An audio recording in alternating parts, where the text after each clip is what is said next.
광종 7년에 폭탄 선언이 하나가 나옵니다. 이게 우리가 잘 알고 있는 노비 안검법이에요. 노비를 안검하는 법, 이런 뜻인데, 안검이라고 하는 것은 심사한다는 뜻입니다. 사람들이 가지고 있는 노비를 심사해서 잘못된 노비, 뭐냐면 노비가 되면 안 되는 사람이 불법적으로 노비가 된 사람이 있다. 그러면 이 사람을 양인으로 해방시키겠다는 겁니다. 국왕의 입장에서는 해방시키는 거지만 이 노비를 빼앗기는 사람들의 입장에서 볼 때는 재산을 강탈당하는 거예요. 이거는 정말 목숨 걸고 싸울 수밖에 없는 상황이 되는 거죠. 실제로 그 당시에 우리가 호족이라고 부르는 권력 있는 사람들이 자기 권력을 이용해서 일반 양민을 노비로 만드는 일이 굉장히 많았습니다. 후삼국 시기의 전쟁기에서부터, 그리고 사실은 그보다 더 전에 신라 말에 농민 반란이 일어나고 있을 그 시점부터 사람들이 대단히 생활이 불안정해지고 따라서 노비가 될 가능성이 굉장히 많았겠죠. 그렇게 해서 노비가 된 사람들을 해방시키겠다. 이렇게 되니까 억지로 노비가 된 억울한 사람들이 당연히 호응을 합니다. 그 호응하는 그 모습이 고려사에는 이렇게 기록이 됩니다. 주인을 배반하는 노비들을 이루다 셀 수가 없었다. 이로 말미암아 상전을 능멸하는 풍조가 크게 일어나 사람들이 모두 탄식하고 원망했다. 이 사료는 주의해서 읽어야 합니다. 누구의 관점에서 쓴 사료인가라는 것이죠. 이 사료는 노비의 입장에서 쓴 게 아니에요. 광종의 입장에서 쓴 것도 아닙니다. 누구죠? 상전, 노비를 빼앗기게 된 사람들. 이런 사람들이 노비를 빼앗기고 탄식하고 원망하고 이런 모습을 그려놓고 있는 거죠. 여기에 고려사 기록에 계급성이 있어요. 고려사는 언제나 지배계급의 시각으로 기록을 해놓습니다.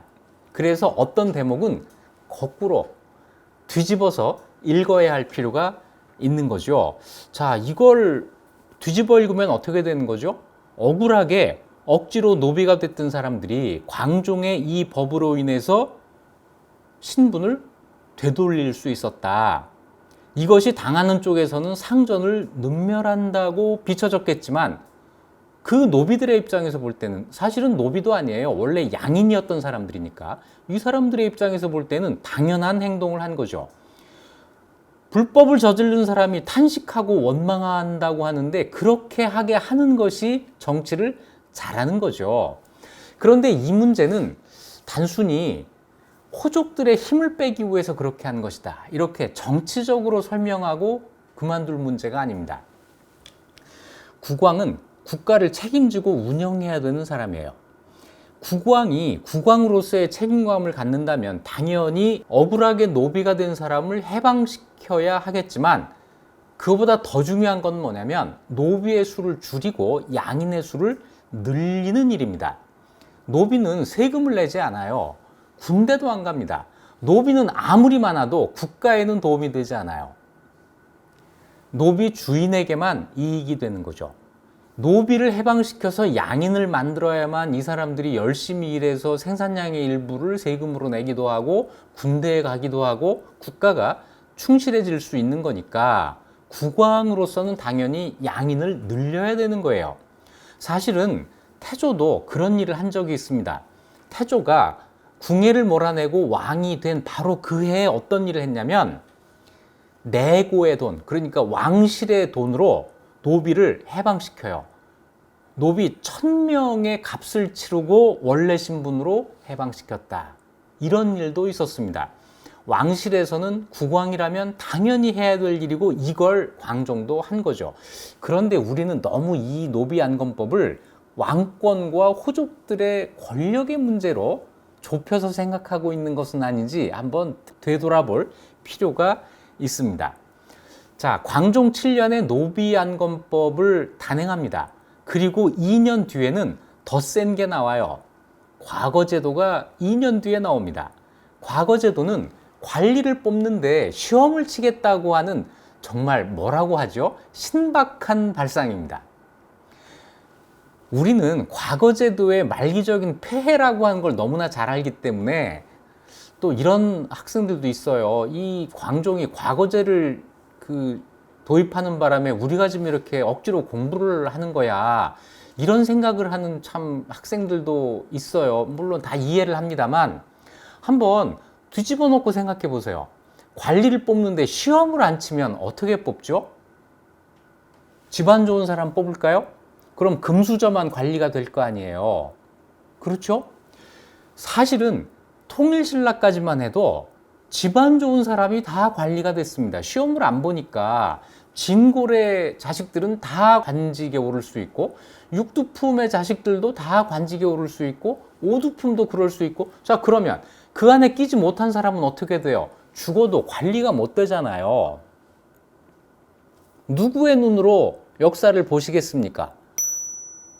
통일신라 때 오두품, 육두품, 진골에 끼지 못해서 영영 관리가 될 기회를 잃어버렸던 사람들의 눈으로 보면 과거제도 도입은 굉장히 환영할 만한 일이에요.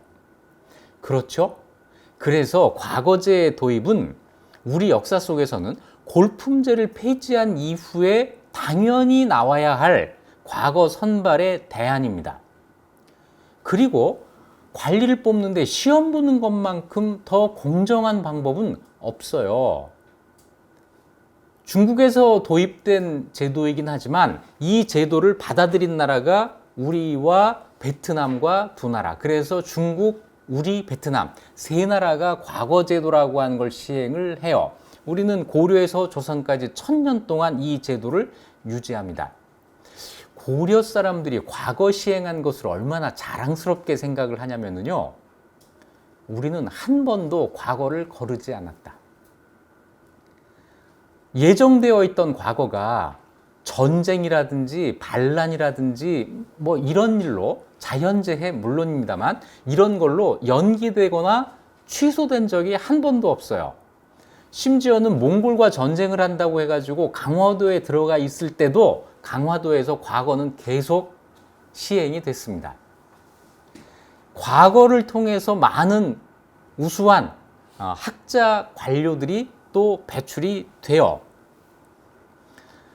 이 과거는 고려의 모든 사람들에게 응시 자격이 주어진 것은 물론 아닙니다. 천민은 안 돼요. 노비는 시험을 볼 수 없었지만 천민 이외에 양인이라면 누구나 응시 자격이 있다. 자, 과거를 시행하면서 관직에 오를 수 있는 사람들의 층이 굉장히 넓어집니다. 통일신라까지 골품제 하에 들어있던 사람들만 관리가 될 수 있었다라고 한다면 고려는 천민 이상의 양인 신분이라면 과거 응시 자격을 갖게 돼요. 물론 일반 양인들 과거에 응시하지는 못합니다. 이것은 현실적으로 불가능했기 때문에 그래요. 하지만 법적으로 금지되어 있었던 것은 아닙니다. 과거에 급제한 사람들이 국왕에게 충성하는 관리가 되고 그래서 이 관리들이 국왕과 대립하는 호족들과 싸우게 될 거라고 하는 이런 해석, 이거는 과거제도 도입의 역사적인 의미를 너무 축소해서 보는 거예요. 그리고 과거제도 도입으로부터 2년 뒤에 공복제정이라고 하는 일이 또 하나 있습니다. 공복은 관리들이 입는 말하자면 유니폼 같은 거예요. 그런데 이것이 옛날에는 그 사람의 지위에 따라서 색깔을 달리하게 됩니다. 그 사람의 지위에 따라서 관리들의 지위를 4등급으로 나누어서 4가지 색깔의 옷을 각각 입게 한 거예요. 자, 이렇게 되니까 뭔가 관리들을 쭉 세워놔도 질서가 딱 잡힌 것 같은 그런 생각이 들겠죠. 제복을 입으면 사람들이 그 제복에 맞추어서 행동을 해요. 예비군 다 아시잖아요. 자, 이제 이 공복을 입은 이 관리들이 관리답게 행동하고 처신을 하게 되는 거죠. 왕과 관리들의 자리가 엄격하게 정해지는 효과를 공복제정으로 아마 거두게 됐을 겁니다. 이래서 노비안건법, 과거제도, 공복제정 이 세 개가 광종 7년, 9년, 11년 2년 사이로 이루어지는데 이 세 개가 우리 교과서에 나오는 광종의 왕권 강화책, 그리고 이 아닌 것은 하면서 뭔가 뭐 지방관 파견 이런 게 이제 들어오게 되는 거죠. 이 세 개의 의미를 꼭 왕권 강화로만 생각하지 말고 신라가 멸망하고 새로운 고려 사회가 출발을 하면서 하나의 그 출발, 발전에 맞추어서 새로운 제도를 만든 것이다. 이렇게 생각하면 그 역사적인 의미를 좀 더 정확하게 이해하실 수 있을 겁니다. 자, 광종 11년부터 새로운 토막이 시작이 됩니다. 무자비한 피해 숙청, 이게 시작되는데 무슨 일이 있었는지 광종이 이때부터 돌변해요. 사람들을 죽이기 시작합니다. 그 이전에는 그런 일이 없었거든요.